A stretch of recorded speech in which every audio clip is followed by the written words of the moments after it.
si queréis. ¿Estás preparado? Sí. Bien. Ilustrísima señora alcaldesa de Teruel, señor lugarteniente, excelentísimo señor presidente, excelentísimas y ilustrísimas autoridades, señoras y señores, muy buenas tardes. Me llamo Javier Oliván y soy asesor de la Justicia de Aragón y en esta condición, en esta cualidad, me corresponde el honor de presentar y moderar esta sesión del Foro de Derecho Aragonés que hoy celebramos en esta hermosa ciudad. El hilo conductor de las tres exposiciones que seguirán versa sobre los problemas de representación política y electoral en territorios con poca población. Por tanto, estos señores nos van a hablar de controversias jurídicas relativas siempre a la manera de articular la representación de la España con menos población, con menos densidad de habitantes. Sin duda, el tema en estos momentos más preponderante, más importante, más prevalente es el relativo al reparto de escaños entre las diferentes circunscripciones electorales de Aragón, ¿no? Sabemos que hay una reforma del Estatuto en tramitación, que ya ha pasado el Congreso a una velocidad realmente vertiginosa y que posiblemente llegará a término, todo lo hace prever, en poco tiempo y reformará la cuestión de la proporcionalidad y representatividad de las tres provincias aragonesas para asegurar que las provincias con menos población tengan también un peso electoral. En este tema precisamente se va a encargar el profesor Enrique Cebrián, que acaba de ser el profesor titular, por lo que parece, por el boletín oficial, lo cual la aprovechamos para felicitarle. Y él se ha pronunciado sobre estos temas, sobre estas cuestiones, en algún artículo que yo no lo conocía y pude ver que, aparte de rigor jurídico, ponía cierto sentimiento con Teruel, que eso citaba al cantautor Carbonell, ¿no? En algún momento. Y yo creo que para problemas como este de articular estos territorios con poca población, pero que tienen derecho a salir adelante, hace falta rigor jurídico, técnica jurídica, pero también sentido humanitario y humano, ¿no? Y seguro que nos va a ilustrar sobre estos problemas, sobre la ley vigente y sobre el nuevo estatuto, en lo que respecta a este tema importante de reparto de escaños, que ya fue un tema, como todos sabemos, muy trascendente en la propia génesis del Estado autonómico en Aragón. En segundo lugar, hablará como componente doña Carmen Rubio, que reúne la condición de letrada de las Cortes de Aragón y profesora de Derecho Constitucional. Como letrada de las Cortes de Aragón ha sido protagonista de experiencias normativas muy importantes. Pensemos que fue una de las letradas que asesoró la ponencia del Estatuto de Autonomía vigente del 2007, que es un estatuto además de factura parlamentaria, con lo cual lo que hizo la ponencia, lo que hicieron los señores diputados en aquel momento, fue realmente original de ellos, que fue una responsabilidad importante y estuvieron asesorados con la letrada mayor, con la letrada señora Rubio. Ella va a hablar también de cuestiones electorales, pero relativas a dos entidades locales que tienen dos cualidades en común, a mi juicio. Ambas, de alguna manera, se vinculan o se conectan o tienen relación también con territorios de poca población. Estamos hablando de los concejos abiertos y estamos hablando de las comarcas. Los concejos abiertos es ese municipio en los cuales los vecinos actúan una democracia directa y deciden por sí mismos directamente, y valga la redundancia, los asuntos del municipio, ¿no? Y luego las comarcas, sus defensores, digamos que siempre han presentado a la comarca como un instrumento de equilibrio territorial en Aragón.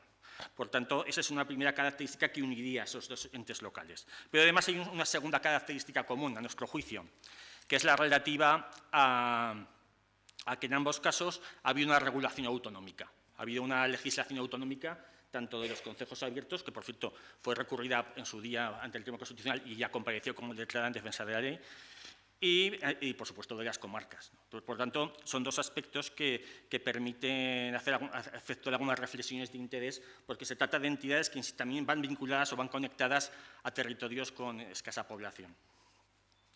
Y finalmente, mi querido colega Luis Carlos Martín, aunque es de vasco, vizcaíno, pero ya lleva mucho tiempo aquí, hizo el servicio militar en Zaragoza, además, en fin. Entonces, como alférez de complemento, si no recuerdo mal, ¿verdad? Entonces efectivamente, se va a ocupar de un tema netamente procesal. Se trata de los procesos contenciosos contra los actos censales irregulares, es decir, contra los empadronamientos fraudulentos, diríamos así. También es un proceso judicial que se produce especialmente en el periodo electoral y que también se predica de pequeños municipios, porque claro, nadie hace empadronamientos fraudulentos en principio en las despoblaciones, sino que se hace en pequeños pueblos donde puede ser determinante el resultado electoral. Entonces, efectivamente, sobre este aspecto no hay mucho estudiado y me consta que Luis Carlos Martín lo ha estudiado profundamente, lo ha analizado bastante profundamente, estudiando la Ley de Régimen Electoral General, porque fue una innovación, porque hasta hace poco, digamos, el censo electoral solo podía ser recurrido por el propio interesado. A mí yo no estoy en el censo, pues recurro. Pero hace unos 10 años se incorporó una reforma en virtud de la cual los partidos políticos y coaliciones también podían impugnar los empadronamientos fraudulentos en municipios sospechosos, ¿no? Digámoslo así, ¿no? Entonces, esto es lo que va a hablar. Por tanto, son cuestiones todas relativas a territorios con poca población, pero importantes, porque, en fin, y esto va a ser los temas a tratar. Respecto a la estructura, primero hablará el profesor Cebrián, que quizás se extienda un poquito más, durante 20 minutos, 25, y luego 15 minutos o 15 minutos, 20 minutos, los otros componentes. La sesión se va a grabar, así que contamos con su generosidad y aquiescencia, señoras y señores, y después habrá un debate que esperemos que sea intenso y también será grabado, y si tienen la amabilidad de identificarse a la hora de hablar, pues lo agradeceremos mucho. Pues muchas gracias y don Enrique tiene la palabra, por favor. Muy bien, pues buenas tardes. En primer lugar, muchas gracias a las autoridades presentes, a la alcaldesa de Teruel, al lugarteniente de Justicia y al presidente del Tribunal Superior de Justicia de Aragón. Y quisiera agradecer también a las instituciones que hay detrás de la organización de este Foro de Derecho Aragonés, que vaya por su 31ª edición, y de manera muy especial a la institución del Justicia en su organización. Bien, como ha dicho don Javier Oliván, me toca hablar de la reforma del Estatuto en materia de distribución de escaños entre las provincias aragonesas, que, como ha dicho, es una reforma que todavía no se ha completado, pero que está previsto que se haga en un breve periodo de tiempo. De hecho, no sé si se cumplirá finalmente o no, pero las informaciones iniciales eran que existía la voluntad de que incluso antes de que terminase este año se completase esa reforma del Estatuto, coincidiendo precisamente con los 40 años del Estatuto de 1982 y también, aunque se dice menos, con los 15 del Estatuto de 2007, que es el Estatuto actualmente vigente. Antes de hablar de esta cuestión, o por tratar de hacer un poco de historia, me parece importante situar el tema en su origen, que don Javier Oliván también lo ha hecho en su intervención, puesto que desde mi punto de vista existen en Aragón un conjunto de singularidades que definieron en su momento el surgimiento de la autonomía y que después, andando el tiempo, han ido definiendo también ese devenir autonómico. Una de ellas es precisamente la protagonizada por el elemento territorial, que además ha tenido un impacto especial precisamente en la cuestión electoral, ¿no?, que vamos a comentar. De hecho, como se ha recordado, este fue ya un tema previo incluso a la aprobación del Estatuto, y fue un tema que protagonizó de alguna forma el proceso estatutario, puesto que llegó un momento, como es conocido, en el cual no se podía ni ir por la vía del 151, pero es que tampoco se podía transitar la vía del 143, precisamente por lo que ocurría en esta provincia, en la provincia de Teruel, en la cual existía una mayoría en aquel momento de alcaldes pertenecientes a la Unión de Centro Democrático, que representaban el 80% de los de la provincia, y por lo tanto, en ese 80% de municipios representados, eso de alguna forma los hacía decisivos tanto para unas mayorías como para otras, también para las del 143. Lo que ocurrió es que precisamente se esperó en un primer momento, o esta era la idea inicial, a tomar los acuerdos de iniciativa autonómica por parte de estos alcaldes, a que se garantizase que en el futuro Estatuto de Autonomía a la hora de regular lo que luego iban a ser las Cortes de Aragón, existiera una igual representación de las 3 provincias aragonesas en ese futuro Parlamento, independientemente de su población. Y hasta tanto no se garantizase eso, se afirmaba que no se iban a comenzar a tomar los acuerdos de iniciativa autonómica necesarios precisamente para crear la comunidad autónoma, bien por una o bien por otra de las vías que permitía la Constitución. Bien, finalmente, esto es lo que digo, que en un momento determinado aboca o parece que aboca el proceso a un callejón sin salida, pero finalmente la solución fue otra. La solución se alcanzó por medio de otras vías, que no es el momento de comentar, y el sistema adoptado finalmente fue un sistema de lo que se llama como proporcionalidad corregida. Pero traigo este episodio histórico a la memoria para poner de manifiesto lo que decía, ¿no? Que en Aragón la cuestión electoral ha ido siempre unida a la cuestión territorial de alguna forma e incluso antes de tener un estatuto, antes de aprobarse el Estatuto de Autonomía. Finalmente, la Constitución lo que dice en su artículo 152.1, al hablar del sistema institucional de, en principio, las comunidades que iban a ser del artículo 151, pero que finalmente fue un sistema institucional que se extendió a todas, también a las del 143, al hablar de esas asambleas legislativas, dice que esas asambleas legislativas serán elegidas por sufragio universal y dice literalmente, con arreglo a un sistema de representación proporcional que asegure además la representación de las diversas zonas del territorio, que es un criterio que después nuestro estatuto reproduce actualmente en el artículo 37.3.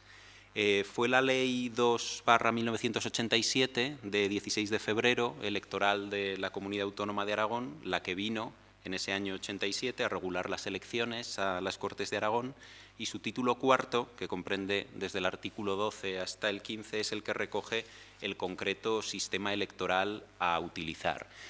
Es interesante llamar la atención, relacionándolo también con esos episodios históricos, sobre el hecho de que no existía en realidad una obligación derivada de la Constitución de que la provincia tuviera que ser obligatoriamente la circunscripción electoral. Es cierto que la mayor parte de los parlamentos autonómicos funcionan de esa manera y que la mayor parte de las leyes electorales autonómicas han tomado también a la provincia como circunscripción electoral, pero esto no era una obligación. De hecho, existe alguna excepción a esta regla, pero es curioso precisamente que en Aragón nunca, ni siquiera, como decía, antes de tener el estatuto, se puso eso en duda, ¿no? Siempre parece que estaba clara la idea de que la provincia iba a ser la circunscripción electoral. Bien, por su parte, el artículo 36 del Estatuto de Autonomía lo que hace es establecer una horquilla de entre 65 y 80 a la hora de fijar el número de diputados del Parlamento Autonómico, y es después el artículo 13.1 de la Ley Electoral el que concreta específicamente en 67 esa cifra efectiva, ¿no? de diputados existentes. Esos 67 diputados han de ser repartidos entre las 3 circunscripciones atendiendo a la aplicación de unas reglas que están contenidas en ese artículo 36 del Estatuto y en el artículo 13 de la Ley Electoral. Son unas reglas que existen desde el inicio, si bien fueron corregidas en 2019 por medio de una reforma de la ley electoral que ahora comentaré. Pero todavía, en este momento, lo que se establece en esas reglas es que de inicio corresponden 13 diputados a cada provincia y los 28 restantes se van a repartir de la siguiente forma. En primer lugar, se dice que debe obtenerse una cuota de reparto resultante de dividir el total de la población censal de las 3 circunscripciones por 28. En segundo lugar, se adjudica a cada circunscripción el número de diputados resultante en números enteros de dividir la población censal de la provincia por la cuota de reparto. En tercer lugar, se distribuyen los diputados restantes asignando uno a cada uno de los distritos cuyo coeficiente tenga una fracción decimal superior. Y por último se dice que si como consecuencia de aplicar estas reglas la población censal dividida por el número de escaños en la circunscripción más poblada superara en 2,75 veces al resultado obtenido haciendo esa misma operación en la circunscripción menos poblada, entonces corresponderá a la de mayor población censal el número de diputados necesario para que no se supere ese límite. Bien, hasta 2019... en estas reglas no se hablaba de población censal, sino de población de derecho o de población sin más. Como de habitantes sin más se habla en el artículo 36 del Estatuto de Autonomía. Lo que ocurrió fue que 2019 era año electoral y el 26 de mayo iban a celebrarse elecciones a las Cortes de Aragón. Y a comienzos de ese año, 2019, se advirtió que, atendidos los datos de población, la provincia de Teruel iba a perder un escaño que iba a pasar a corresponder, además, a la provincia de Zaragoza. De ese modo, el reparto de escaños existente, que son 35 escaños para Zaragoza, 18 para Huesca y 14 para Teruel, se vio que se iba a modificar, quedando Huesca con 18 escaños, pero pasando Teruel a tener 13 y Zaragoza 36. En realidad no se trataba de una cuestión que cogiera por sorpresa, ¿no? Porque realmente no es una cuestión de la que no se hubiera podido tener conocimiento antes, puesto que las elecciones autonómicas anteriores a estas, las del año 2015, según los datos del padrón de Teruel en aquel momento, se había salvado el escaño 14 por apenas 300 habitantes, ¿no? Por lo tanto, es algo de lo que se podía haber tenido conocimiento desde el inicio de aquella legislatura y que se podría haber abordado quizás de otra forma, pero se fue postergando el asunto y no fue precisamente hasta prácticamente el final de la legislatura cuando se trata de dar una solución de alguna forma a prisa y corriendo, ¿no? Esa solución lo que trataba era de articular en unos pocos meses alguna fórmula por la cual se pudiera salvar ese escaño 14 de la provincia de Teruel, ¿no? Precisamente en un momento en el que el tema de la despoblación, el tema de la España vacía estaba ocupando de manera muy importante los medios de comunicación, no se quería de alguna forma transmitir lo que iba a ocurrir, que es que precisamente una de esas provincias de esa España vacía iba a perder un escaño que además en las Cortes de Aragón iba a pasar a ser ocupado por, de las 3 provincias aragonesas, la más poblada, que es Zaragoza.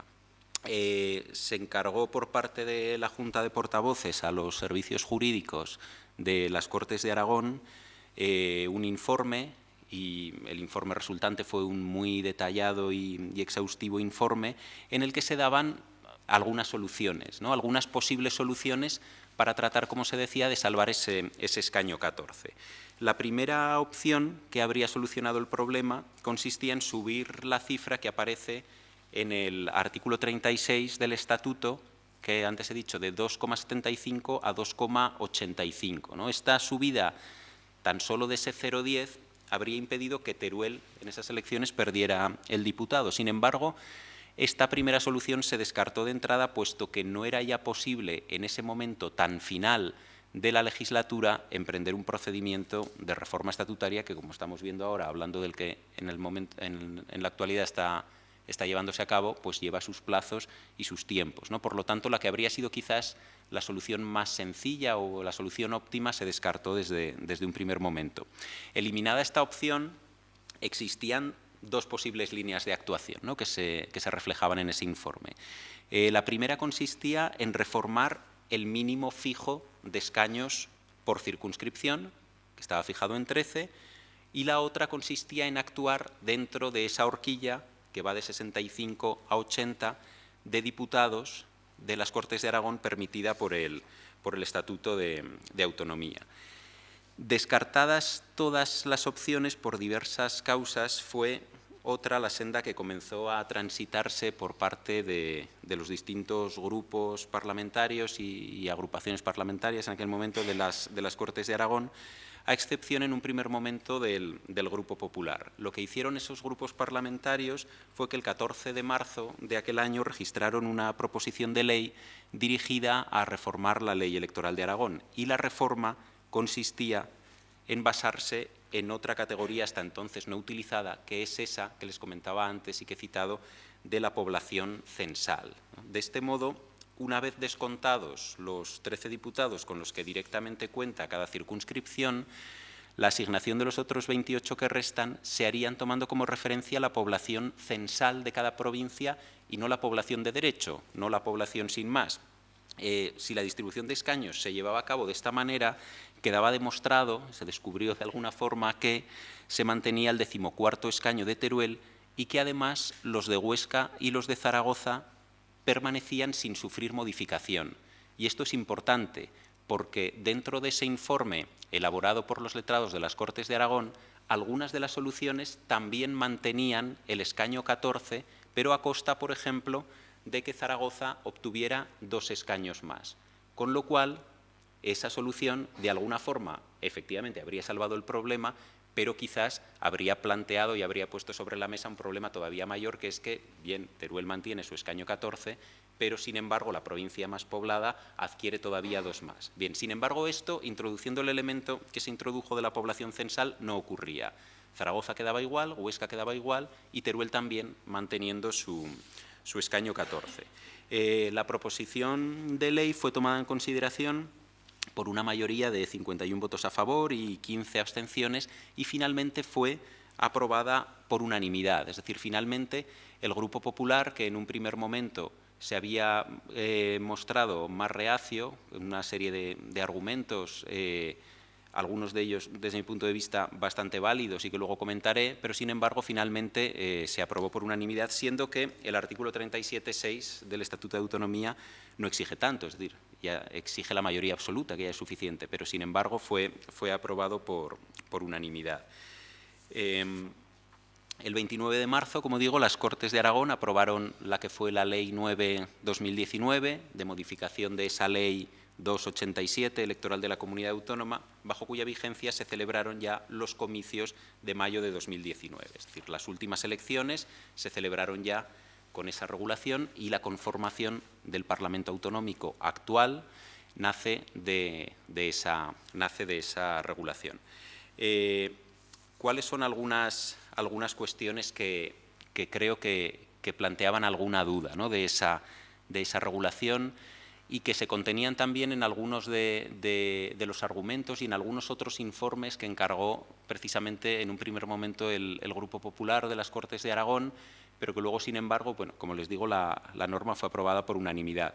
Me parece que el concepto de población censal y utilizar esto desde el punto de vista electoral puede plantear algunos problemas, ¿no?, porque deja fuera a colectivos importantes, es decir, deja fuera, en primer lugar, a la hora del cómputo de los diputados correspondientes a cada circunscripción, deja fuera a la población extranjera y deja fuera también a los menores de edad. Es decir, normalmente, y de un tiempo a esta parte, a los debates que asistimos es precisamente a tratar de dar progresivamente mayor protagonismo político a esos colectivos, ¿no? Y entendemos que muchas veces lo lógico es que una persona pueda votar en el lugar en el que vive, en el lugar en el que desarrolla su vida, etcétera, ¿no? E incluso también hay otro debate recurrente que va apareciendo de vez en cuando, sobre todo cuando se acercan las elecciones, pero que es un debate consistente en plantearnos el rebajar la edad del voto, es decir, y quizás que se pudiera votar a partir de los 16 años, es decir, que siendo que los debates con respecto a estos colectivos van, en todo caso, en esa línea, en la de ampliar su protagonismo, precisamente la introducción del concepto y de esa categoría de población censal, desde mi punto de vista, lo que hace es justamente lo contrario, porque, como digo, los sustrae del cómputo para calcular el número de diputados correspondiente a cada provincia. Creo que eso es problemático y creo que, bueno, que de alguna forma, y sobre todo pensando pues, en un colectivo como el de los menores de edad, el derecho de participación política recogido en el artículo 23 de la Constitución engloba en sí mismo también un derecho a ser representado, ¿no? Y de alguna forma, cuando ni eres tenido en cuenta para el cómputo de la elección de esos representantes, creo que de alguna forma hay una afrenta a ese derecho fundamental de participación política de estos colectivos. En la actualidad, como se ha dicho, hay en el Senado, y está en tramitación ya en las últimas fases, una reforma del Estatuto de Autonomía que aborda este tema, además del otro tema conocido de la eliminación de los aforamientos para los diputados de las Cortes de Aragón y para el presidente y demás miembros del Gobierno de Aragón, y para lo que aquí interesa, en esta reforma, el artículo 36 quedaría redactado de la siguiente forma. Las Cortes de Aragón, según se establezca en la ley electoral, estarán integradas por un número de escaños comprendido entre 65 y 80. Cada provincia estará representada, en todo caso, por un mínimo de 14 escaños. Aquí ya se introduce el cambio. Antes era 13 y ahora ya se dice directamente 14. y se dice: corresponderá a cada circunscripción electoral un número de escaños tal que la cifra de habitantes necesarios para asignar uno a la circunscripción más poblada no supere 3 veces, este es otro cambio, antes se hablaba de 2,75, no supere 3 veces la correspondiente a la menos poblada. Y además se dice que la aplicación de esta regla en ningún caso podrá alterar el número mínimo de escaños por provincia establecido en el apartado anterior. Bien, desde mi punto de vista, esta solución, aunque es una solución tardía, ¿no?, por lo que estamos comentando, viene desde luego a mejorar la situación anterior, puesto que se lleva a cabo por medio de una reforma del Estatuto, que es la forma correcta en la que habría que haberlo hecho probablemente desde un primer momento. Ahora se hace ya por medio de una reforma del Estatuto y además se añade al Estatuto algunos elementos que antes estaban en la ley electoral, ahora son incorporados directamente al Estatuto y además en esta redacción el propio artículo 36 del Estatuto añade algunas precauciones, ¿no?, podríamos decir, para el futuro.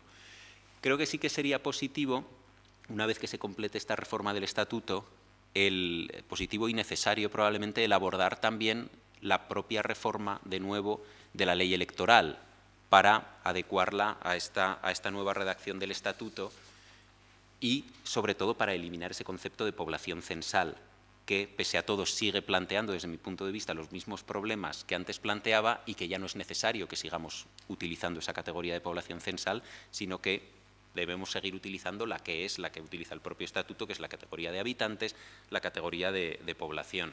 Y además sería positivo también reformar la ley electoral con arreglo a lo que dirá el nuevo Estatuto, la nueva redacción del Estatuto, porque cuando en 2019 se reformó la ley electoral tampoco se actualizaron otros contenidos, es decir, simplemente precisamente por la urgencia que existía en ese momento, se introdujo esa reforma, pero la ley electoral hoy vigente sigue refiriéndose a artículos del Estatuto del año 82 y tenemos otro nuevo Estatuto desde 2007, con lo cual, bueno, ya que se tiene que introducir esos cambios, sería quizás un buen momento para hacer un lavado de cara completo, ¿no?, a la ley electoral, actualizándola y poniéndola en relación con lo que es hoy la redacción del Estatuto de Autonomía.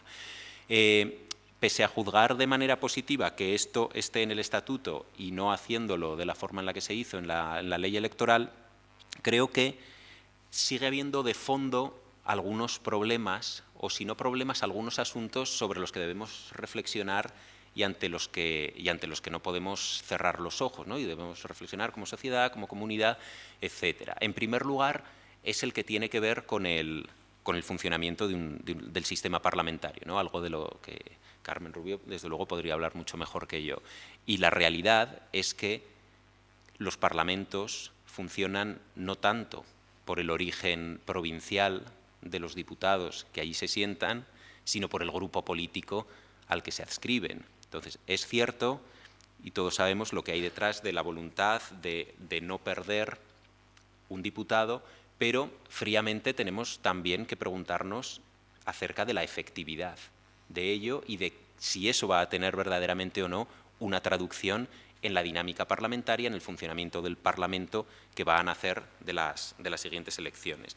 Otra cuestión sobre la que creo que también tenemos que reflexionar, y simplemente lanzo algunos temas que quizás pueden ser temas para hablar más adelante en el debate, es la redacción de ese artículo 152.1 de la Constitución que citaba antes, que es el que establece la forma de elección de las asambleas legislativas de las comunidades autónomas y que habla de combinar la representación proporcional con la representación de las diversas zonas del territorio.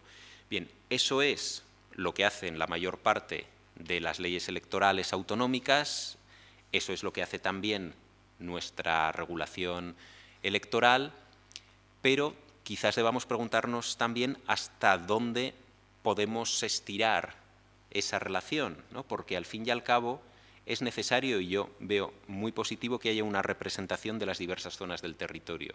La hay también a otras escalas cuando hablamos de elecciones al Congreso de los Diputados, etcétera, porque si no, el número de diputados de las provincias sería todavía menor, sobre todo en determinadas provincias, ¿no? Y yo creo que eso es una regla que establece la propia Constitución, que tiene su razón de ser y que es positivo seguir. Pero creo que no la podemos estirar hasta el límite, ¿no?, porque no debemos olvidar tampoco la otra parte de la balanza, que es la representación proporcional, ¿no? Y Y ese elemento de la representación proporcional es el que encierra fundamentalmente la cualidad democrática, entendería yo, ¿no? Porque al fin y al cabo, en base a ella es, en base a la cual se establece una representación de la ciudadanía, no de las hectáreas, podríamos decir. Por lo tanto, creo que no podemos sacrificar del todo el elemento proporcional en aras de la otra cuestión. No digo que se haga hoy, ni se hace, y de hecho los datos existentes en Aragón en términos comparados con otros parlamentos autonómicos sale bastante bien parada la proporcionalidad. Simplemente digo que es un debate que hay allí sobre el que quizás tengamos que reflexionar. Y otro elemento que es quizás también lo que hay de fondo es que puede estar muy bien y ser una muy buena solución salvar el escaño 14 de Teruel, pero evidentemente no hay que cerrar los ojos ante el problema que hay detrás de eso, ¿no? y ante el hecho de que si no hubiéramos cambiado las reglas, Teruel habría pasado a tener 13 escaños, que es el problema de la despoblación. Por lo tanto, yo creo que muchas veces puede correrse el riesgo de que salvar el escaño 14, los efectos beneficiosos que tiene salvar el escaño 14 pueda tener como efecto perjudicial el que, como sociedad, pensemos que ya se ha logrado el objetivo, porque el objetivo era salvar el escaño 14, cuando el objetivo es precisamente que el escaño 14 pueda salvarse precisamente acorde con los términos poblacionales, ¿no?, de la provincia, ¿no?, y atajar el problema de fondo que hay detrás, ¿no? Yo creo que tampoco tenemos que perder de vista esa perspectiva. Simplemente para terminar, y lanzándolo también como sugerencia, decía antes también que, bueno, que el tema territorial y el tema territorial relacionado con el concreto tema electoral ha sido siempre un tema clásico en nuestra comunidad autónoma, incluso antes del propio nacimiento de la comunidad autónoma, pero decía también que no hay obligación de que la provincia sea la circunscripción electoral en las elecciones a las Cortes de Aragón. Y siendo eso así, sin embargo, hasta donde yo sé, nunca ha habido en Aragón debates o reflexiones que partan a lo mejor de cambiar la lógica provincial con la que venimos funcionando. Cuento solo como excepción, que conocí recientemente porque es el único caso, y en todo caso sería un tema de reflexión también para el futuro, y es un tema un tanto heterodoxo, pero quizás podríamos reflexionar en torno a él, que es una propuesta que hizo un compañero nuestro de la facultad, que es el profesor Francisco Palacios, precisamente cuando compareció ante las Cortes de Aragón, ante la Comisión Institucional de las Cortes de Aragón, en relación precisamente con el proyecto de ley de reforma del Estatuto de Autonomía de Aragón, y ahí apuntó a la posibilidad quizás de creación de una circunscripción en un futuro, no desde luego ahora que estábamos hablando de esta reforma del Estatuto, pero quizás en un futuro de una circunscripción no con base en la continuidad territorial, sino con base en la representación de los habitantes de las zonas cada vez más despobladas, ¿no? Y habló quizás de una cuarta circunscripción y habló de lo que se llama, o de lo que él llamó, un gerrymandering de distorsión positiva, ¿no? El término gerrymandering, como probablemente sabrán, nace del derecho electoral de Estados Unidos y consiste en la creación de una circunscripción que tenía la forma de una salamandra, ¿no? Y ese término gerrymandering nace del apellido Jerry, que es quien lo ideó, y de salamander en inglés, ¿no? Una forma muy extraña que lo que denotaba era que allí lo que se estaba haciendo era de alguna forma tratar de condicionar el resultado futuro de las elecciones, estableciendo una circunscripción acorde con los intereses electorales de ese candidato, ¿no? Entonces, ese término gerrymandering normalmente se utiliza en ese sentido negativo, ¿no?, para tratar de establecer circunscripciones en ocasiones un tanto artificiales que tienen detrás el tratar de obtener una serie de logros y una serie de beneficios a un determinado candidato, a un determinado partido, etcétera. Pues bien, se hablaba de un gerrymandering positivo, ¿no?, de distorsión positiva, en el sentido de que quizás podría pensarse en la elaboración de una circunscripción que fuera formada por las zonas más despobladas, ¿no? Simplemente algo que, bueno, pero como se dijo incluso en sede parlamentaria, ante la comisión institucional en la cual se estaba hablando de la reforma del Estatuto de Autonomía, es la única opción que huye a lo mejor del tema clásico de las 3 provincias para tratar de solucionar un tema que tenemos como comunidad, y simplemente por eso la cito aquí, y quizás puede ser un tema también para el debate. Muchas gracias. Muchas gracias.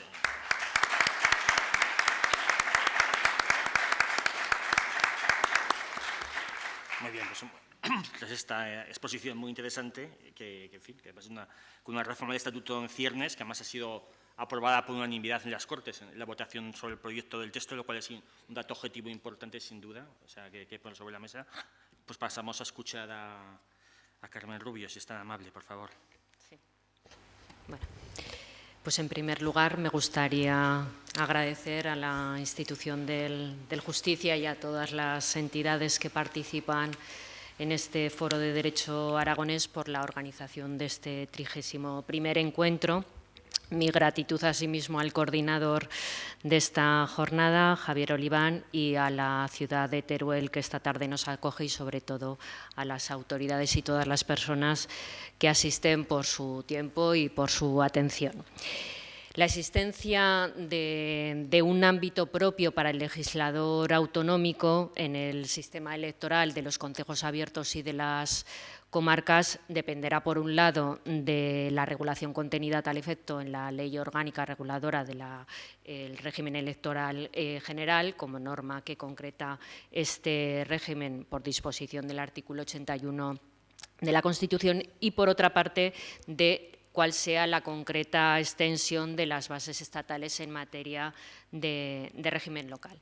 Haremos referencia separadamente a ambas cuestiones cuando analicemos, por una parte, las peculiaridades electorales del concejo abierto y, por otra parte, las de la comarca. Como ya se ha apuntado, en el régimen del concejo abierto, el Gobierno y la Administración municipal corresponden a un alcalde elegido directamente por los electores del municipio por sistema mayoritario, y a una asamblea vecinal de la que forman parte todos los electores y que hace las veces del pleno del ayuntamiento al que sustituye o de la junta vecinal en el caso de las entidades locales menores. La existencia de esta forma organizativa vinculada a la tradición en pequeñas comunidades rurales goza de garantía institucional, la que le procura su mención en el artículo 140 de la Constitución, precepto constitucional que se limita a establecer una reserva de ley, pero sin concretar respecto a las condiciones de su aplicación, si ha de ser la ley estatal o la ley autonómica quien ha de regular esta cuestión. En el año 85, el legislador estatal, con la aprobación de la Ley de Bases de Régimen Local, introdujo un cambio importante en la aplicación del régimen de concejo abierto, al imponerlo, en todo caso, a los municipios de menos de 100 habitantes, junto a aquellos otros que tradicionalmente contaban con este singular régimen. En coherencia con ello, la Ley Orgánica de Régimen Electoral General, aprobada 2 meses después, pues excluía de la escala de concejales según la población para la elección de los ayuntamientos, excluía a los que funcionaban en sistema de concejo abierto de conformidad con la legislación de régimen local. Con posterioridad, el legislador aragonés siempre ha tenido preocupación por esta cuestión. En el año 1999, cuando se regula la Ley de Administración Local de Aragón, se establece una regulación, un desarrollo normativo de este sistema de concejo abierto, contemplando la posibilidad de representación y así como la existencia de órganos complementarios, tenientes de alcalde, comisiones, que permitiesen mejorar el funcionamiento del mismo. Con la aprobación del nuevo Estatuto de Autonomía de 2007, con el Estatuto se introduce, además de recoger la competencia exclusiva en materia de régimen local, aparece una previsión específica relacionada con los concejos abiertos. En el artículo 82, en el apartado segundo, se atribuye de forma expresa a la competencia autonómica la regulación de los requisitos para la aplicación del régimen de concejo abierto. Se trata esta previsión estatutaria de una previsión singular, pues hasta hasta ese momento ningún otro estatuto reformado ha incluido o ha aludido expresamente a los concejos abiertos. De la misma manera, Aragón es la única, y será en aquel momento y sigue siendo la única comunidad autónoma que cuenta con una ley específica en materia de concejos abiertos. En el año 2009, las Cortes de Aragón aprobarán la Ley 9/2009 de 22 de diciembre, reguladora de los concejos abiertos. La novedad fundamental de la ley aragonesa es que rebaja a 40 el número de habitantes fijado anteriormente por la Ley Básica de Régimen Local, que establecía en 100 para la aplicación de este régimen especial. La propia exposición de motivos detalla el progresivo incremento como esta aplicación de la legislación básica con el límite poblacional de los 100 habitantes había supuesto pues, un progresivo incremento de municipios. Se señala en la exposición de motivos como antes de la aprobación de la Ley de Bases de Régimen Local, únicamente 10 municipios en todo Aragón seguían este sistema tradicional. De ellos, 6 estaban en la provincia de Zaragoza, 4 en la provincia de Teruel, Ayueva, Beas, Salcedillo y el Vallecillo, y ninguno en la provincia de Huesca. Sin embargo, paulatinamente, en las sucesivas convocatorias electorales, a partir de ese momento, el número de municipios en régimen de concejo abierto se había ido incrementando. En las últimas elecciones, cuando se aprueba esta ley en 2009, pues se cifraba en 143 los municipios de los 731 existentes. Representaba un 20% del porcentaje total de municipios, un 20% estaban funcionando en régimen de concejo abierto. De ahí la explicación también de la preocupación del legislador estatutario y del propio legislador aragonés en ofrecer una regulación pues, que mejorará el funcionamiento y luego, bueno, pues, tratando de justificar, como asimismo se preocupa el legislador aragonés en la propia exposición de motivos, de cuál es el título competencial en el que fundamenta su regulación. Se señala que el apoderamiento competencial expreso dimana del artículo 82, que permite, mediante norma de rango legal, adaptar a las peculiaridades territoriales aragonesas la regulación del régimen de concejo abierto, desplazando, dado su rango, la normativa estatal, como había permitido la jurisprudencia constitucional, a condición de que existiese previsión estatutaria suficiente. La disconformidad del Estado con el nuevo límite de 40 habitantes no se hizo esperar. Se interpuso recurso de inconstitucionalidad al considerar que la comunidad autónoma había excedido su ámbito competencial. La suspensión inicial con la interposición del recurso de los preceptos impugnados fue levantada mediante auto del Tribunal Constitucional en julio de 2010 y 6 meses después, un año después, 6 meses, el 27 de enero de 2011, el Boletín Oficial de Aragón publicará el Decreto 14/2011 de 25 de enero, por el que se aprueba la relación definitiva de municipios y entidades locales aragonesas que permanecían en régimen de concejo abierto. Los diferentes anexos que contiene este decreto distinguen diversos supuestos. El primer anexo contenía una relación de 25 municipios de entre 40 y 99 habitantes que voluntariamente permanecían en régimen de concejo abierto. El anexo 2 únicamente aparece el municipio turolense de Peracense, que con la nueva legislación aragonesa no estaría obligado a permanecer en régimen de concejo abierto y sin embargo, pasa a funcionar con tal régimen. El anexo tercero incluye los municipios tradicionales, esos 10 municipios a los que hemos hecho anteriormente referencia, y el anexo cuarto contiene una relación de 34 municipios con población inferior a 40 habitantes que continuarán funcionando en ese régimen de concejo abierto. El último de los anexos relaciona a aquellos municipios con población superior a 40 habitantes, entre 40 y 99, que pasaban a regirse con ayuntamiento. Recapitulando los datos expuestos, con la aplicación de la ley aragonesa, de los 143 que venían funcionando en régimen de concejo abierto, pues en las siguientes elecciones, que eran las que se iban a celebrar en mayo de 2011, 70 continuarían en concejo abierto y 83 pasarían a regirse mediante ayuntamiento.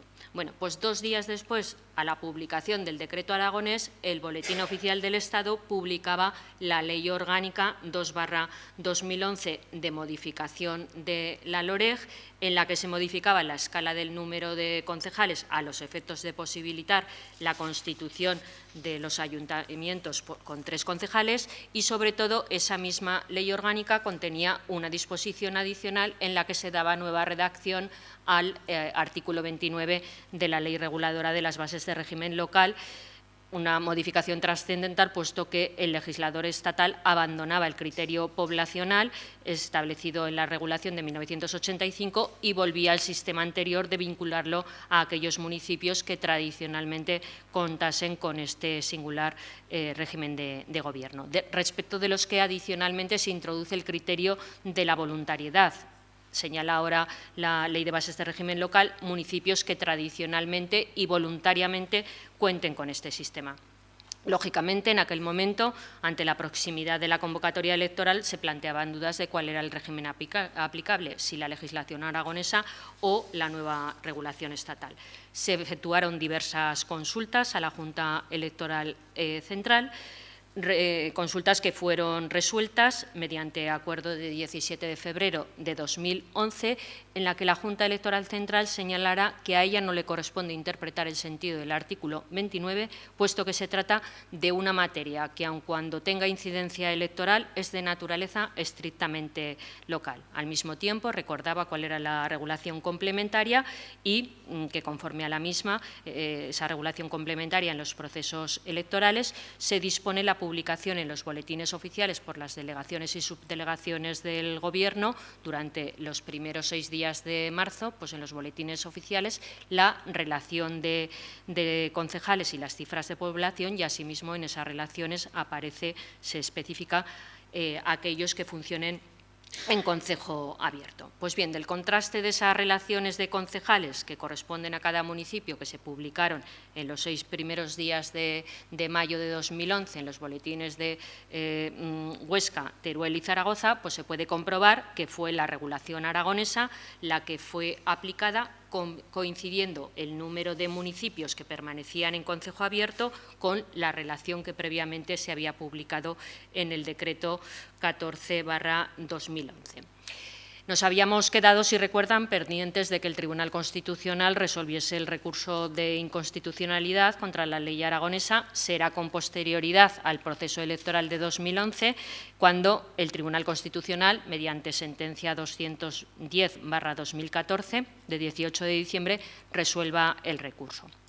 Con la desaparición del límite poblacional del artículo 29 de la Ley de Bases, el abogado del Estado había presentado alegaciones afirmando que la mayor parte de los preceptos que habían resultado objeto de impugnación inicial habían devenido conforme con la Constitución con dicha modificación legislativa, por lo que el Tribunal Constitucional declara la falta de pervivencia actual de la controversia en la mayor parte de los preceptos inicialmente impugnados, no existiendo pronunciamiento sobre la eventual infracción de la ley aragonesa con la nueva normativa, con las nuevas bases del Estado. Quedaba en cualquier caso pendiente de resolución si la competencia, si las atribuciones competenciales estatutarias, la contenida en el artículo 79.5 y la previsión expresa del artículo 82, pues daba una mayor capacidad normativa al legislador aragonés frente a la legislación básica del Estado. La respuesta a esta cuestión ya había sido anticipada por el Tribunal Constitucional en la sentencia que resolvió el recurso de inconstitucionalidad contra el Estatuto de Autonomía de Cataluña, y volvió a reiterarse en el caso aragonés en los siguientes términos. Señala el Tribunal Constitucional que la interiorización estatutaria de la materia de régimen local, y en este caso podríamos trasladar el razonamiento a la submateria de la regulación del concejo abierto, no puede hacerse en detrimento de la competencia estatal sobre las bases. Lo que sí que precisará el Tribunal Constitucional es que el artículo 140 de la Constitución excluye cualquier posibilidad de ejercicio de la potestad reglamentaria del Estado para el dictado de normas básicas en esta materia. Finalmente, el recurso de inconstitucionalidad se saldará con la nulidad del apartado segundo del artículo 16, al resultar contrario con el artículo 29.2 de la Ley Reguladora de las Bases de Régimen Local, que dispone que la constitución del Concejo Abierto requiere mayoría de petición por mayoría de los vecinos y decisión favorable por mayoría de 2/3 de los miembros del Ayuntamiento, habiéndose establecido en la ley aragonesa que el acuerdo del Pleno sería adoptado por mayoría absoluta. Con esta salvedad, la aplicación de la ley aragonesa se ha mantenido en los dos siguientes procesos electorales, los celebrados en mayo de 2015 y en mayo de 2019, en los que se ha producido alguna pequeña variación en el número de municipios respecto de los que inicialmente contemplaba el citado decreto 14/2011. Concretamente, fueron 68 los municipios en concejo abierto en las elecciones de mayo de 2015 y 75 en las últimas celebradas el 26 de mayo de 2019.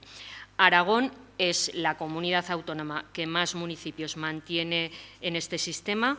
De 104 municipios en concejo abierto que existen en toda España en las últimas elecciones locales, 75, como se ha señalado, eran aragoneses, 12 castellano-leoneses, 10 castellano-manchegos, 6 catalanes y 1 valenciano.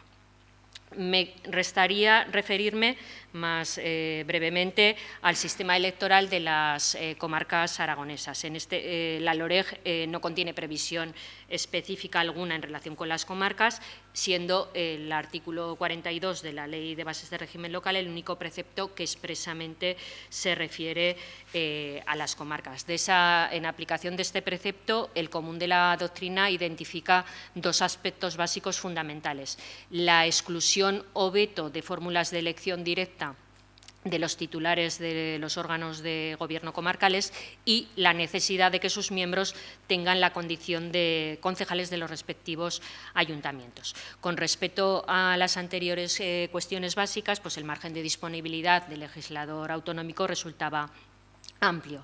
Queda fuera de nuestra exposición pues, los pormenores del proceso de comarcalización iniciado en el año 93 con la Ley de Comarcalización de Aragón y que se ha completado con la más reciente Ley 8/2019 de creación de la comarca central, con la que se cierra el proceso de creación de las 33 comarcas aragonesas. En atención precisamente al diferente régimen electoral que contempla esta última ley, procederemos a hacer una exposición general de lo que denominaremos sistema electoral comarcal general, previsto en el texto refundido de la Ley de Comarcalización de 2006, para posteriormente hacer referencia al de la comarca central. El Gobierno y la Administración comarcal corresponden al Consejo Comarcal integrado por el presidente y los consejeros. La determinación del número de consejeros que integran el Consejo Comarcal de cada una de las comarcas tiene lugar en función de su respectiva población. El artículo 45 del texto refundido de la Ley de Comarcalización establece que el Consejo Comarcal estará integrado por un número de miembros que resulte de la aplicación de una escala referida a los residentes de la comarca. 19 consejeros para los que tengan hasta 10.000 habitantes, 25 las que oscilen entre los 10.000 y los 25.000, 35 para las de 25.000 a 50.000 y 39 consejeros para las de más de 50.000. De conformidad con los datos correspondientes al último proceso comarcal, tras las elecciones locales celebradas en mayo de 2011, de los 32 consejos comarcales que se constituyeron, 12 de ellos están compuestos por 19 miembros. De esas comarcas, la menos poblada es la comarca de Maestrazgo, con 3.196 habitantes. 13 consejos comarcales con 25 consejeros, 6 con 35 y 1 hasta la fecha con 39, que es el correspondiente a la comarca de la Hoya de Huesca o Plana de Huesca, con una población de 67.500 habitantes. La distribución de los puestos del Consejo Comarcal aparece asimismo regulado en el artículo 46 del texto refundido. Lo que se establece es que una vez estén constituidos los ayuntamientos de la comarca, la Junta Electoral de Aragón, que es la administración electoral en el proceso electoral comarcal, procederá de inmediato a formar una relación con todas las formaciones políticas que hayan obtenido algún concejal y al menos un 3% o más de los votos de la comarca. Se establece de esta manera una barrera legal del 3% de los votos emitidos, ordenándolos de manera decreciente al de los votos obtenidos por cada uno de ellos. Una vez realizada esta operación, corresponde a la Junta Electoral la distribución de los puestos que correspondan a las diferentes formaciones políticas, aplicando para ello la fórmula DONT.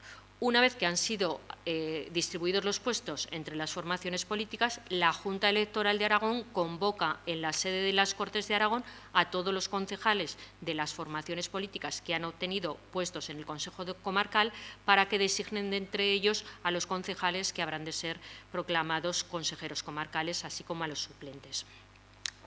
Para suplir la laguna legal que existe en relación con la designación de las personas que integrarán los consejos comarcales, la Junta Electoral de Aragón en cada proceso comarcal ha venido aprobando unas normas complementarias en las que se establece que las formaciones políticas que hayan obtenido puestos en el Consejo Comarcal podrán presentar una lista de consenso avalada con la firma de la mayoría de los concejales. También se contempla la posibilidad de que se presenten listas alternativas por los concejales de una misma formación, regulándose en tal caso en estas normas complementarias el procedimiento de votación.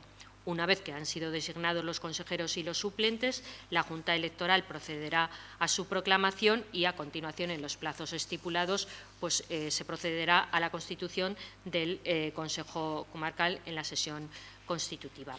El objeto fundamental de la sesión constitutiva es la elección de entre sus miembros del presidente, siguiendo los criterios habituales para la elección de titulares de órganos representativos. Pues en primera votación se exige mayoría absoluta, bastando la mayoría simple en segunda votación. Respecto a las peculiaridades del sistema electoral de la comarca central, pues aparece establecido el procedimiento para la elección de los consejeros en la Ley de Creación, la ley citada 8/2019. Esta ley recoge la posición excepcional también que le corresponde al municipio de Zaragoza en atención a la propia ley de régimen especial que tiene como capital de Aragón, una ley aprobada en 2017.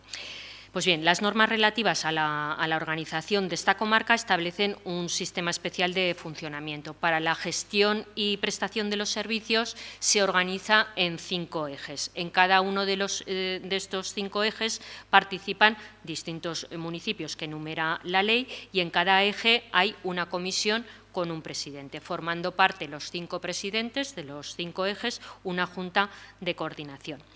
El modelo de elección de los consejeros del Consejo Comarcal, que en este caso está integrado por 39 miembros, es coherente con ese modelo de gestión por ejes, existiendo 21 consejeros natos, de manera que cada ayuntamiento contará con un consejero que lo será por derecho propio su alcalde presidente o persona en quien delegue, dice la ley, debiendo entenderse en todo caso que la persona en quien recaiga la delegación deberá tener la condición de concejal.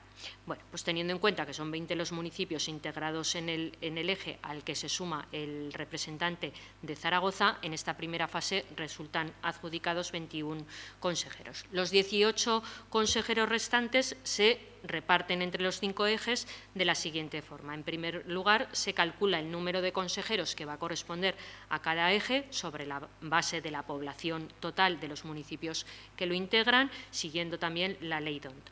Y posteriormente se distribuyen los consejeros por los municipios del mismo eje, también sobre la base de su población, conforme a la ley DONT. Una vez que la Junta Electoral realiza esta asignación de consejeros por municipios, serán los plenos de los distintos ayuntamientos a los que les corresponda elegir algún consejero los que procederán a su designación, así como la del correspondiente suplente. La primera elección de los consejeros comarcales tendrá lugar tras las próximas elecciones municipales que se celebren el próximo mes de mayo de 2023 en la sesión constitutiva, al igual que los otros 32 presidentes de las otras comarcas. Será elegido por mayoría absoluta en primera votación o por mayoría simple en segunda. Y con esto pues daríamos por concluido este repaso sumario de las peculiaridades electorales de la administración local en lo relativo a los concejos y las comarcas, y lo único que me resta es por agradecerles a todos ustedes su atención. Bien. Muchas gracias.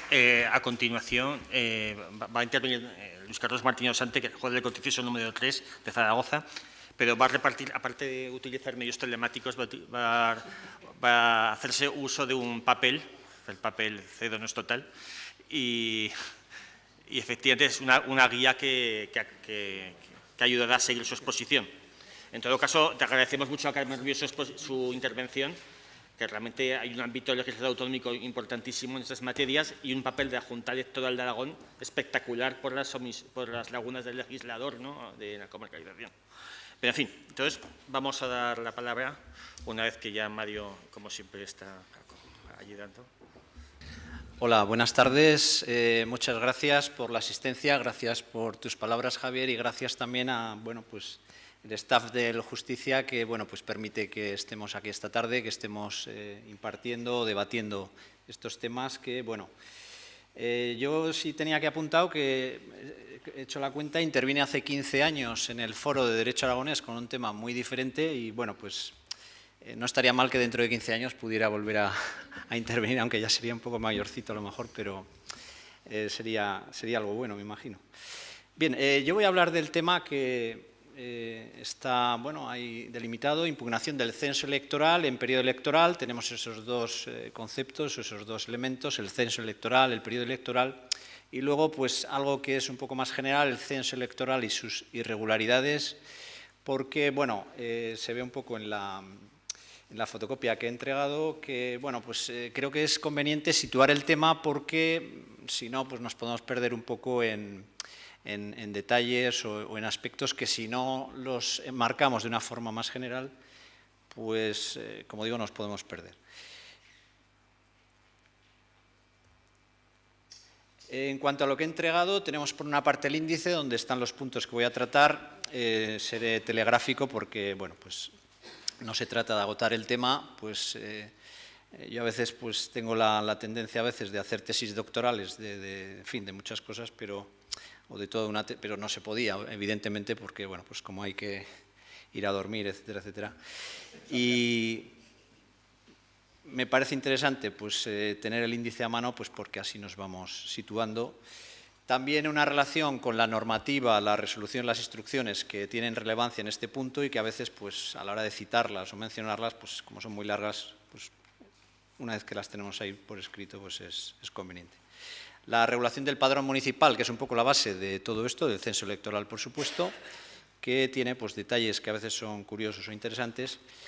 Y en la parte de atrás o en la otra hoja, lo que he hecho ha sido un cuadro que realmente casi nos interesa más a los que estamos en los juzgados, pero también a los que tienen relación con esta materia, en el que voy desglosando los diferentes recursos, impugnaciones que se pueden dar, que en la ley electoral, en la LOREG, están muy deslavazados, regulados de una forma fragmentaria, y este cuadro me ha parecido interesante para manejarnos. Bien, ¿de qué vamos a hablar? La importancia del censo electoral para un correcto desarrollo de las elecciones es algo evidente, nadie lo puede discutir. No obstante, es una realidad y puede pasar que se dé una circunstancia, una vicisitud anómala, ¿no?, que es que voten o pueden llegar a votar personas, si no están censadas, si no están en el censo electoral, no lo van a poder hacer, pero como se han empadronado y de ahí pasa el censo, no residen en el municipio, pero resulta que votan, ¿no?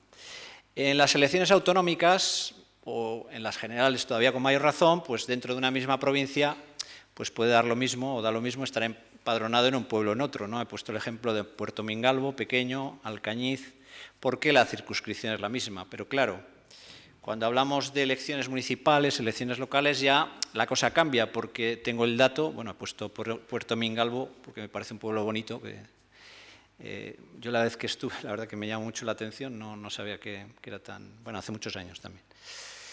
Bien, como digo, hay 87 electores, es decir, 87 personas censadas, españoles, porque luego el tema de los extranjeros, que bueno, hay que saber que los extranjeros, los ciudadanos comunitarios sí pueden votar en las elecciones municipales y además pueden votar ciudadanos extranjeros de, creo que son 13 países que tienen tratado de reciprocidad con España, es decir, que como ellos dejan votar a los españoles, obviamente los españoles que residan o los extranjeros que residan en estos municipios que están empadronados pueden llegar a votar solo en las elecciones municipales. Creo recordar que son 13 países, el más importante ahora mismo es el Reino Unido, que bueno, pues con el tema del Brexit, creo recordar que el Tribunal de la Unión no hace mucho ha dicho que los ciudadanos del Reino Unido no pueden votar, creo que es en las elecciones municipales, bueno, a nivel de Europa, pero España sí tiene un tratado o algo parecido con el Reino Unido muy reciente que permite que esos ciudadanos voten y nosotros podamos votar cuando estemos ahí residiendo. Bien, volviendo al tema que nos ocupa, como digo, unos pocos electores pues pueden decantar el resultado electoral, no hace falta que sean los 87, pues con que haya alguien que se empadrone de manera fraudulenta o abusiva, pues eso puede afectar al resultado electoral, cosa que en las elecciones generales, en las elecciones autonómicas, pues no va a suceder. Bien, todo eso nos lleva a hablar del padrón municipal, que es la base del censo electoral.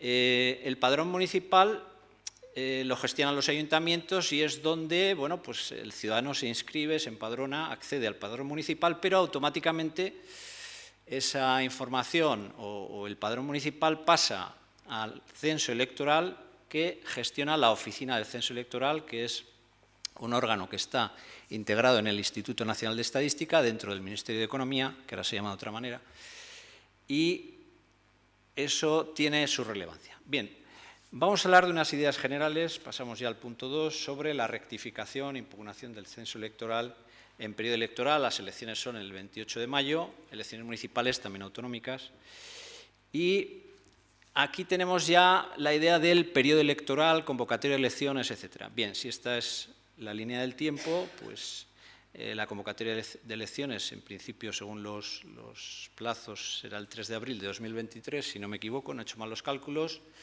Tendríamos aquí el inicio con esa convocatoria del periodo electoral y al margen, antes de la convocatoria, pues tenemos esa situación de fuera del periodo electoral y una vez que transcurra el periodo electoral, pues tendríamos también pues, la situación que se da. Y esto lo digo porque la regulación en la ley electoral, la ley de régimen electoral general, se establece una distinción entre las impugnaciones, el régimen de impugnación fuera del periodo electoral y durante el periodo electoral. Durante el periodo electoral, de alguna manera, pues es más restrictivo porque ya se está en una situación de, bueno, pues que ya las elecciones están ya al caer y, claro, no podemos estar cambiando el censo, ¿no? Por eso surge un concepto, una figura que es determinante, que es la figura del cierre del censo electoral. Es decir, fijamos una fecha en la que hacemos una fotografía del censo electoral y esa fotografía es la que nos servirá para las elecciones, para el día de las elecciones. No podemos estar cambiando todos los días el censo porque el día de las elecciones pues, seguramente estallará todo por los aires. Bien, dentro de las rectificaciones o reclamaciones hay dos clases, básicamente, dentro de lo que se refiere al periodo electoral. Una primera que es, lo que veremos en el apartado 3, reclamación de los datos por el propio elector, son, por así decirlo, reclamaciones y impugnaciones de menor relevancia, pues pueden ser personales, individuales. Y el otro gran grupo es ya más relevante y es la novedad que comentaba Javier del año 2011, se modificó la Ley Orgánica electoral en 2011 para introducir esta posibilidad de que los partidos o candidaturas durante el periodo electoral, también se puede hacer antes, pero bueno, ahora nos centramos en este ámbito, en estos casos de incremento significativo y no justificado del censo puedan formular sus impugnaciones. Bien, me ha parecido interesante hacer esta clasificación de reclamaciones e impugnaciones porque a veces, ya digo que nos perdemos un poco en estos ámbitos, se impugna el padrón, estoy en el padrón, estoy en el censo, puedo impugnar el censo, si quiero votar en un sitio voy a la oficina del censo electoral para que me...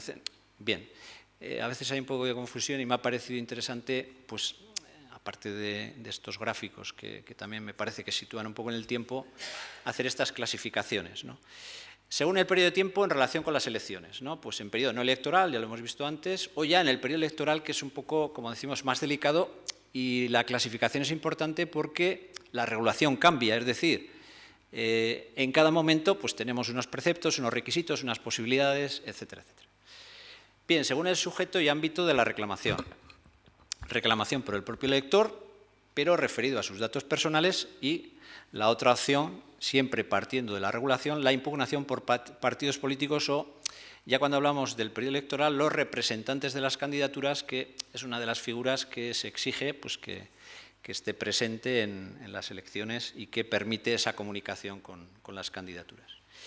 Y luego, según el registro impugnado, nosotros hablamos de impugnación del censo electoral, incluso en periodo electoral, pero para situarnos mejor hay que hablar también de la impugnación del padrón municipal, porque como acabamos de decir hace un momento, el padrón es el que surte, es un poco la fuente, ¿no?, de la que emanan los datos de los electores, entonces es lo que se va a incorporar al censo. Entonces, en la medida en que se impugne, se rectifique, se reclame frente al padrón, pues eso tendrá repercusión en el censo. Y es lo que he intentado reflejar en esta diapositiva, en la que en la parte final tenemos el censo. Hemos hablado de que el padrón es lo que surte al censo, pero podemos encontrarnos diferentes casos y diferentes situaciones en las que se cuestiona, se reclama, se impugna. La primera de ellas, que he denominado denegación de inscripción por el propio ayuntamiento, es decir, a veces ha habido casos que han salido en la prensa, etcétera, ¿no? Pues en casos de elecciones, pues que si se ha empadronado, que se ha empadronado tarde, que si reside, que si no reside, que si es falsa la residencia. Bien, el propio ayuntamiento tiene esta posibilidad de denegación de inscripción, o más bien de exigir requisitos para el empadronamiento, que todos hemos oído a veces. No, pues hace falta un contrato de arrendamiento, hace falta una escritura, en fin, todo ese tipo de documentos que en la lista, cuando tienen aquí en el padrón municipal, el último de los apartados, esta resolución de 17 de febrero de 2020, que se refiere a la gestión del padrón, es muy detallada, establece muchísimos requisitos, no sé si alguien la maneja, la conoce, pero establece todo tipo de supuestos para empadronarse, incluso habla de las personas que carecen de vivienda, en fin, y bueno, se parte de una cuestión, esto pues salió hace un par de años a lo mejor en la prensa, ha llamado la atención, hombre, ¿cómo alguien que vive en una chabola se puede empadronar? ¿Cómo alguien que vive en la calle se puede empadronar? Claro, pero venía de antes, esta regulación es anterior. Y bueno, en la propia regulación dice una cosa que es, bueno, pues bastante, en fin, real, ¿no? Que es que, hombre, bueno, son personas que tienen derecho a votar, entonces, pues bueno, como hay que estar empadronado para estar censado, pues vamos a facilitar de alguna manera el empadronamiento y así conseguimos que esas personas, pues bueno, si quieren votar, pues que puedan votar. Bien, la baja de oficio, en caso de que pues, alguien está empadronado, no reside, el ayuntamiento tiene un mecanismo para dar de baja. O la impugnación por un tercero. Bueno, pues sobre esto pues, hay a veces problemas de legitimación activa, etcétera, pero también pues, cabe esa posibilidad. Y a continuación, pues bueno, después de todo esto cabe un recurso contencioso administrativo que a veces pues se plantean, pero insisto, todo esto puede tener su relevancia de cara al censo. Pasamos al apartado 3, reclamación por el propio elector. Bien, esto es factible, siempre se ha dado, pues parte de la idea del periodo de consulta, estamos hablando del periodo electoral, entonces, bueno, pues cuando se inicia el periodo electoral, ya saben que son todo fases muy secuenciadas y muy determinadas, Yo recuerdo pues la primera vez que iba a votar, pues con, no sé, me imagino 18, 20 años, ya había democracia cuando aquello. En fin, te gusta, ¿no? Pues verte en el censo, ¿no? Pues estoy ahí, estoy en la lista, estoy, no estoy, en fin. Pero este es un tema general, el periodo de consulta, y a partir de ese periodo de consulta y dentro de ese periodo de consulta, es decir, no después, porque si lo consultamos y no reclamamos, no decimos nada, pues si nos pasa el plazo ya de cara a las elecciones, siempre hablamos de periodo electoral y de cara a las elecciones en cuestión, pues ya no habría nada que hacer.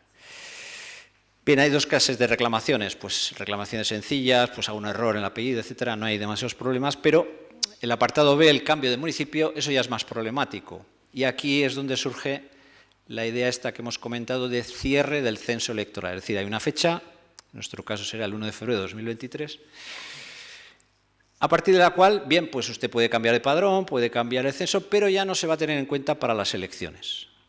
Es lo que dice el 39.1, cerrado el día 1 del segundo mes anterior a la convocatoria. Bien.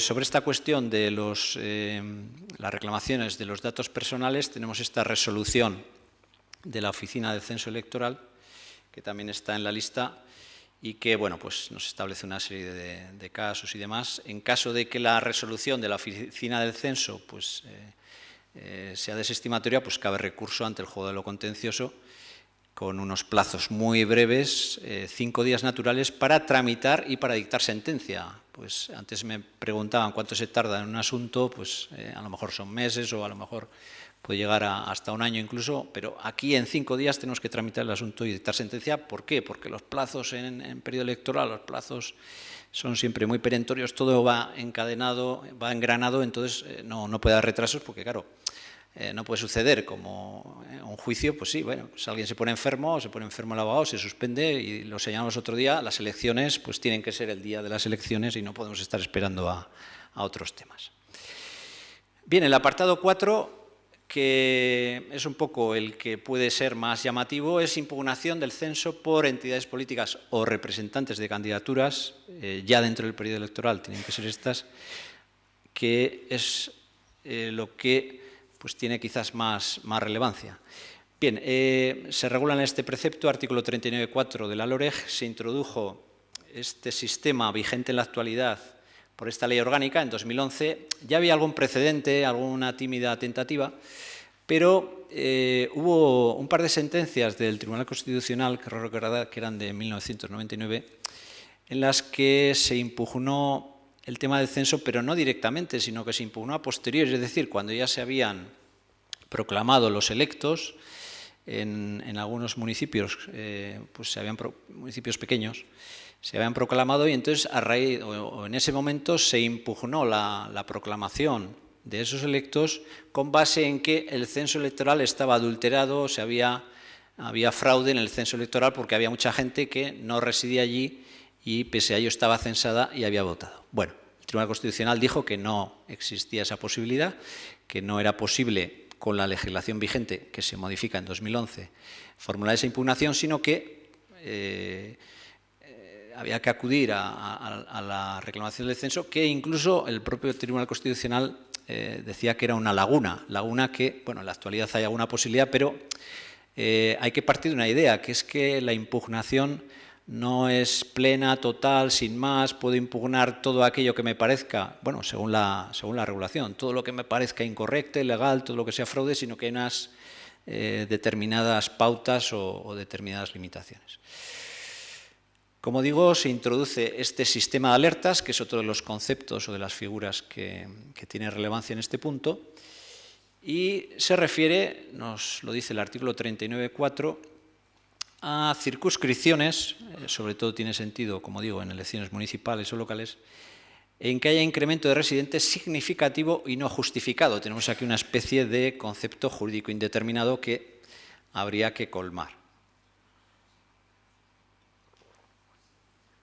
Bien, ¿y cómo se ha colmado, cómo se ha completado?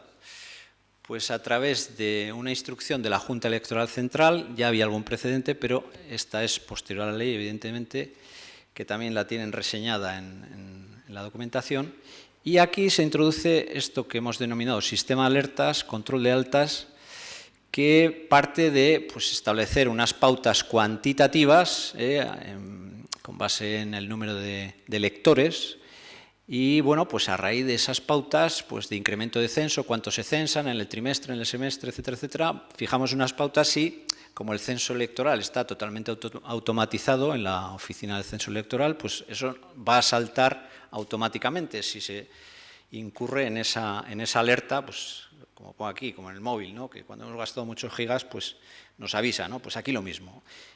Son municipios hasta 2.000 electores, inscritos en el CER, que significa Censo de Españoles Residentes, o de electores residentes españoles, bueno, creo que es así. Y, bueno, distingue diferentes categorías y esta es una tabla que, bueno, yo pues, no la entendía. Le pedí ayuda a mi hija que sabe algo más de esto y ya me explica un poco.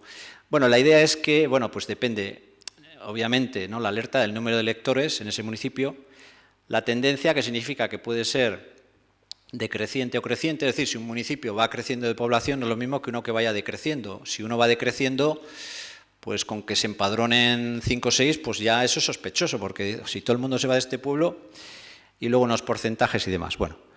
Cuesta un poco entenderlo. Aquí tenemos una noticia que surge de este planteamiento, de esta actuación de la Oficina del Censo Electoral, de la Junta Electoral.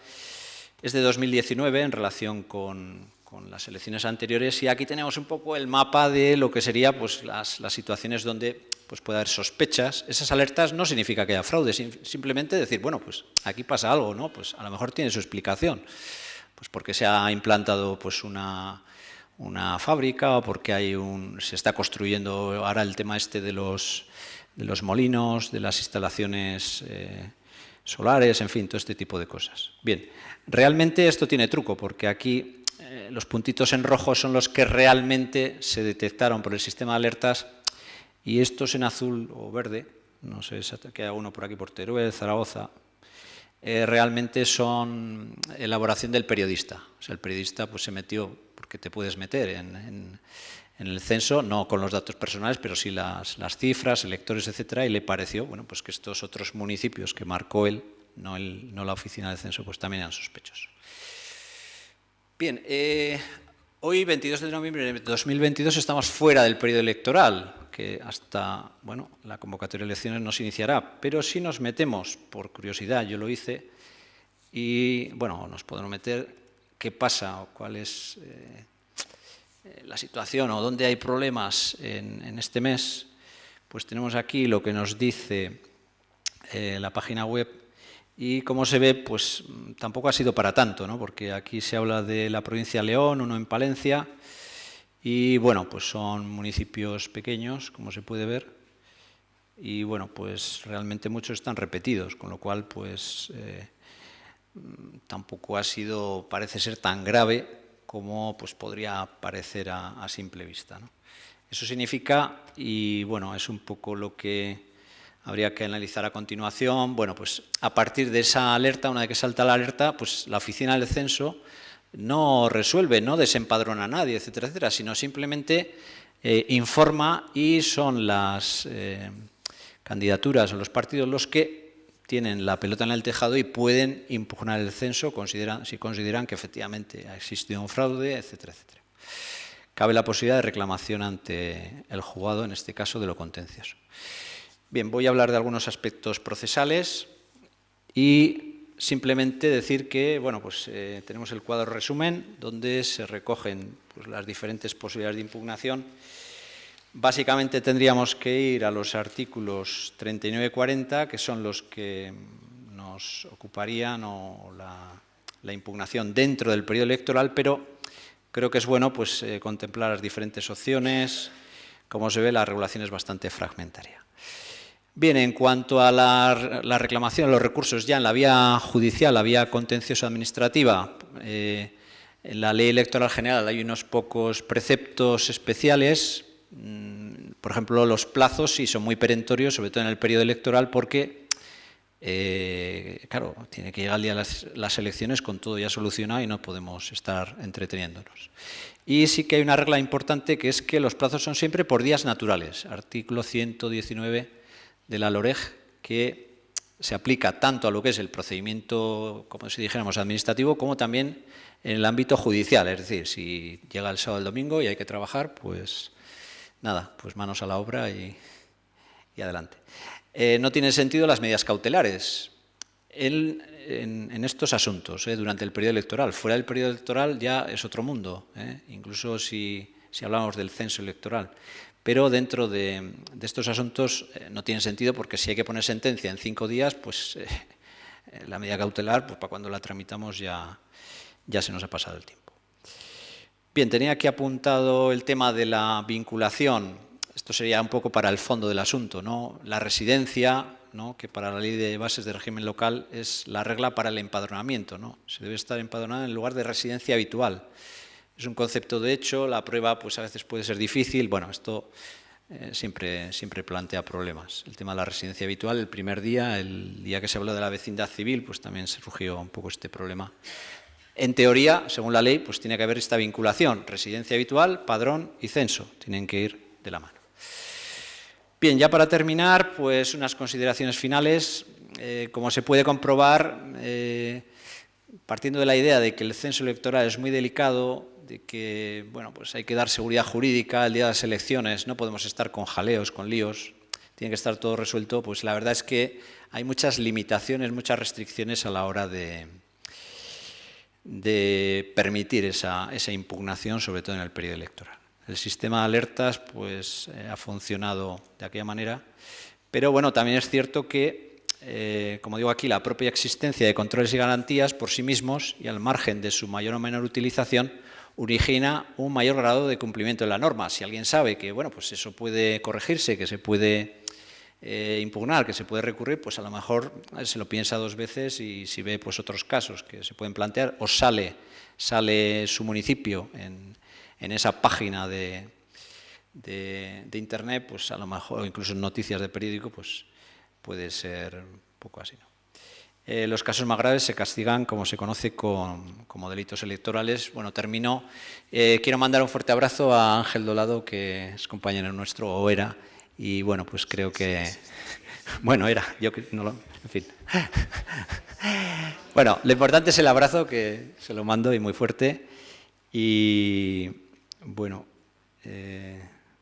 no, que la tesis ya, que no la iba a hacer. Bien, pues con eso lo doy por terminado.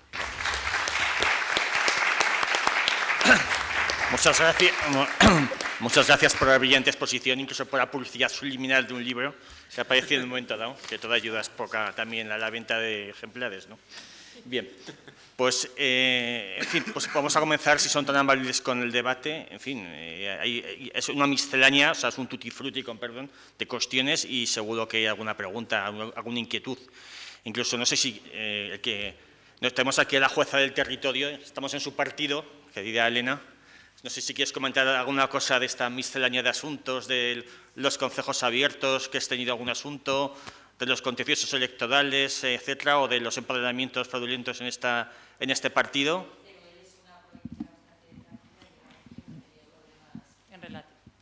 Buenas tardes. Decía que Teruel es una provincia muy tranquila y que yo no he tenido en todo el tiempo que llevo aquí, que ya es bastante, ningún tipo de problema relacionado con estos asuntos que estáis tratando hoy. La gente de Teruel es buena gente. Pues mejor, sí, que haya paz, ¿no? No, la verdad es que sí, además el tema del censo podría ser muy significativo porque los municipios son muy pequeños. Claro. Y allí las alertas imagino que saltarían rápidamente. Sí, ¿alguna cuestión más? Sí, señor lugarteniente, por favor. Buenas tardes a todos, como dice Javier Hernández. Yo va dirigido sobre todo al profesor Cebrián. En la comparecencia ante la Comisión Institucional yo comparecí, fui el menos cualificado quizás para hacerlo. Hubo 3 grandes intervenciones, creo yo, de los profesores Feliu, Gerardo García y el profesor Palacio. Yo sí que planteé una cuestión que los medios se han ido por el famoso 14, y para mí la preocupación, y así lo dejé constancia en aquella audiencia legislativa, no era el 14, sino subir del 2,75 al 3 y el manejo que se pudiera hacer en el límite de los 80 y tantos. Porque yo creo que la situación que se pretende con esta extraña representación que tenemos, tanto poblacional como territorial, que parece que se quería fortalecer la territorial, mi duda era que se fortalecía con el 3 veces más, pero no sé si vamos a acabar teniendo unas Cortes de Aragón con 80 diputados.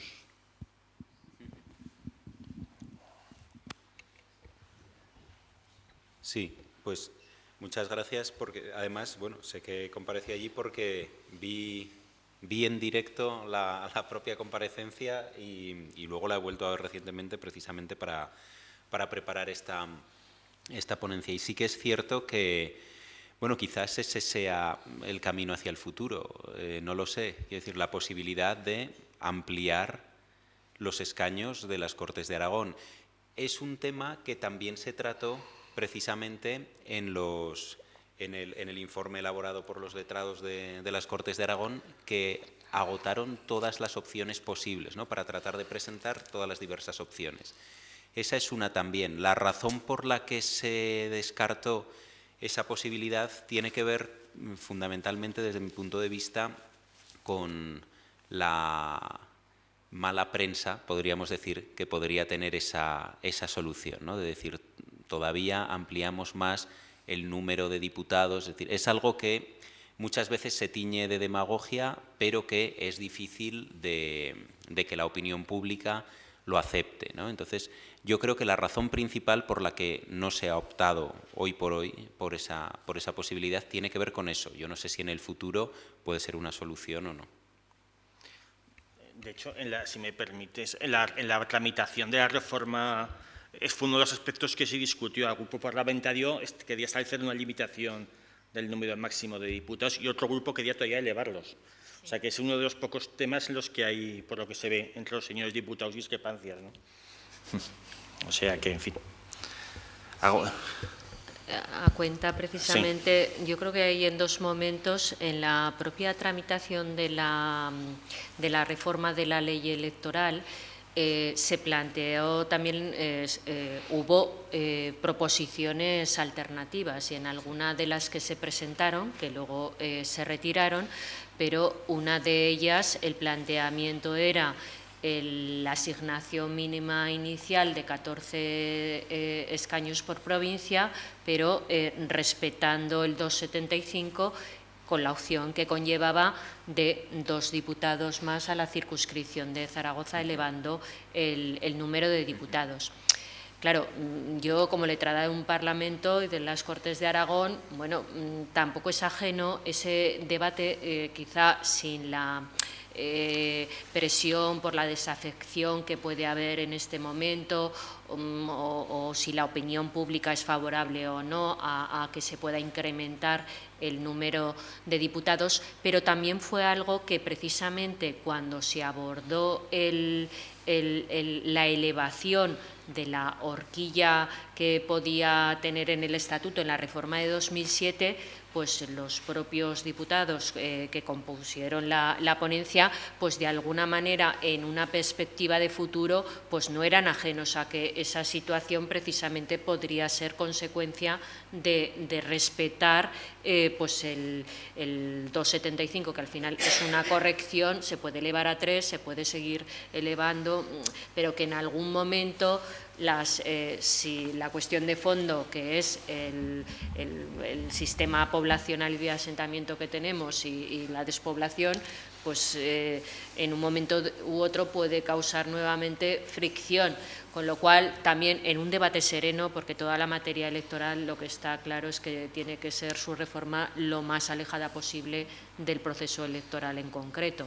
Entonces, bueno, pues que tampoco se debería hacer cierta pedagogía, que tampoco pasa nada por incrementar, quiero decir, en 2 escaños a lo mejor, para no ir también estableciendo sucesivas correcciones a la proporcionalidad. Pero bueno, es un debate que, insisto, se podría haber tenido a lo largo de la legislatura y no conviene, pues a lo mejor en el momento más próximo al proceso electoral.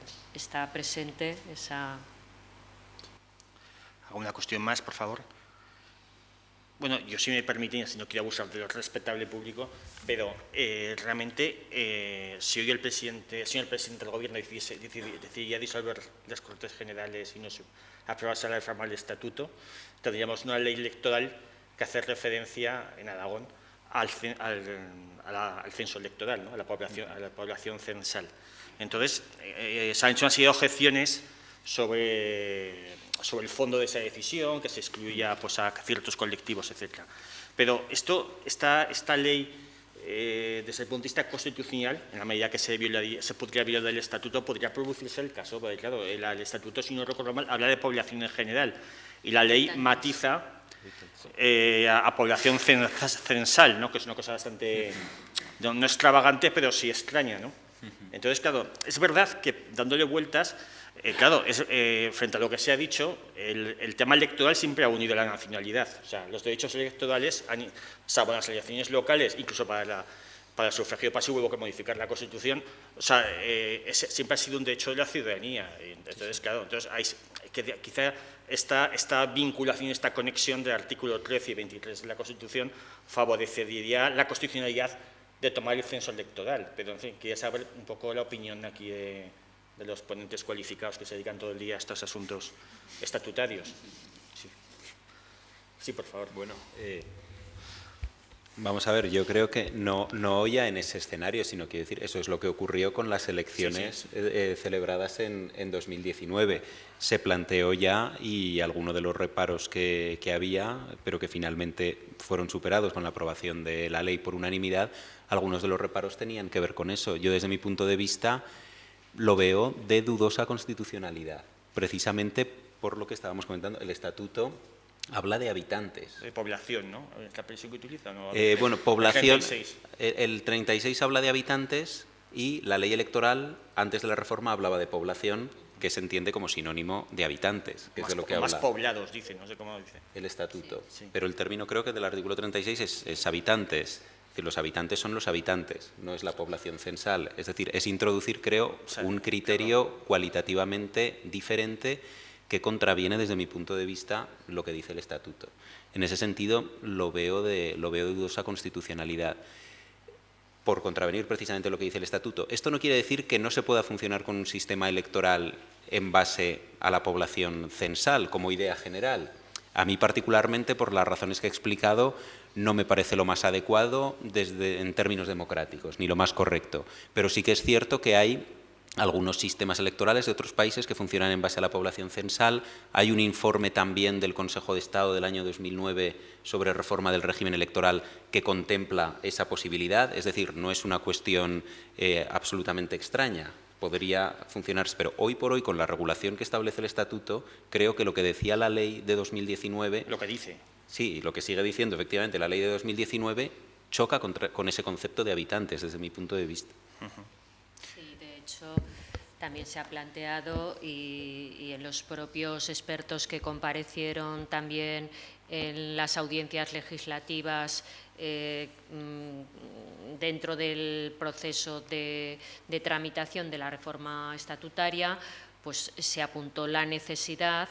El profesor Jimeno Feliu apuntó la necesidad de que tan pronto fuese aprobada la reforma estatutaria, sería necesario o se estimaba conveniente proceder a la reforma de la ley electoral para retomar el criterio anterior de la población y evitar la referencia a la población censal.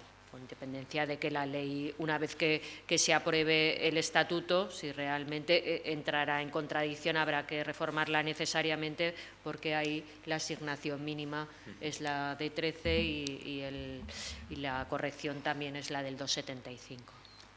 Perdón, un segundo solo. De todas formas, que podemos establecer un debate en torno a la corrección o incorrección de la población censal, pero que creo que si lo hacemos estamos yendo más allá que lo que se hizo cuando se reformó la ley de 2019. Es decir, que es un debate legítimo sobre el que podemos tener diversas posturas. Creo que simplemente en ese caso fue un hallazgo decir, se descubrió, por decirlo así, que si utilizábamos el concepto de población censal se salvaba el escaño 14 de Teruel, y creo que es simplemente lo que ocurrió. Sí. ¿Alguna cuestión, Mario? No. Bien, pues entonces, bueno, si quieren hacer alguna pregunta, os estaría, o dado el avanzado de la hora, si quieren ya lo dejamos, lo que ustedes deseen. ¿Alguna cuestión? Por favor. Pues entonces, con el permiso de las autoridades, pues ya damos por concluido este acto, agradeciendo su presencia y la intervención pues, sublime de los ponentes. Gracias.